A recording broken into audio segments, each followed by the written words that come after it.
एक एंगल और है कि भाई हम समाज में, सोसाइटी में रहते हैं, लड़कियों को तमाम सलाह देते हैं, खासकर महिला बेटी लड़कियों को, कि भाई आप ऐसे रहो वैसे रहो। लेकिन कई केस में मैंने ऐसे देखा कि लड़कियां इजी टारगेट हो जाती हैं या वो बन जाती हैं उन सबके टारगेट में। तो जैसे गाजियाबाद वाले केस में भी थी, वो 3 बहनें थी, वो तीनों उसमें फंस गई और आखिरकार वो जिंदगी उनकी चली गई। तो क्या गर्ल्स को स्पेशली टारगेट किया जाता है, और क्यों गर्ल्स जो है जल्दी आसानी से टारगेट हो जाती हैं, बन जाती हैं?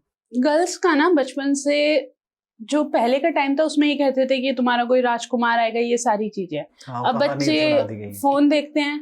अगर मैं किसी लड़की के नाम से आईडी बनाऊंगी तो मुझे जो शुरू की रील्स आएगी ना, वो मैक्सिमम इस तरह की आएंगी कि उसमें क्यूट कपल है, वो डांस कर रहे हैं, ये सारी चीजें हैं। कोई टीनेजर शो की रील्स आने लगेंगी। और टीनेजर्स जो अब शो बनते हैं वो क्या बनते हैं, वो एक अलग लेवल पे बनते हैं। उसमें बचपना तो कुछ बच्चों को दिखाया ही नहीं जाता। उसमें एक लव स्टोरी दिखाई जा रही है, एक रोमांस टाइप दिखाया जा रहा है, एक सोलमेट टाइप दिखाया जा रहा है, इस तरह की चीजें चल रही हैं। तो लड़कियों का क्या होता है, ये साइड बहुत इमोशनली वनरेबल होती है।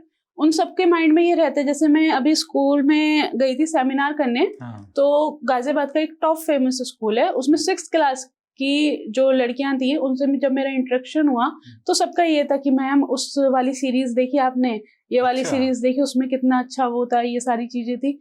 और वो सारी सीरीज ऐसी थी जो मैक्सिमम 18+ लोगों को देखनी चाहिए, और वो छोटी बच्चियां वो देख रही हैं। तो उनका क्या है, एक इमोशनली वनरेबल साइड आ गया है। अब जब ये साइड आ जाते हैं तो वहां से लड़कियों के साथ रोमांस स्कैम जो है वो शुरू हो जाता है। क्योंकि उस एज में क्या होता है, लड़कियों पे थोड़ा प्रेशर दिया जाता है कि आप पढ़ाई करो, आप अच्छे से रहो, और उन्हें ऐसा लग रहा है कि ऑनलाइन उन्हें एक पर्सन मिल गया है जो उन्हें समझ रहा है, जो उनकी बातों को अंडरस्टैंड कर रहा है, जो उनके साथ इमोशनल बॉन्डिंग कर रहा है। तो पेरेंट्स कुछ भी बोल रहे हैं उस टाइम पे, उस एज में हम सबको भी पता है, हमारी मम्मियां पढ़ने को बोलती थी तो हमें कितना बुरा लगता था।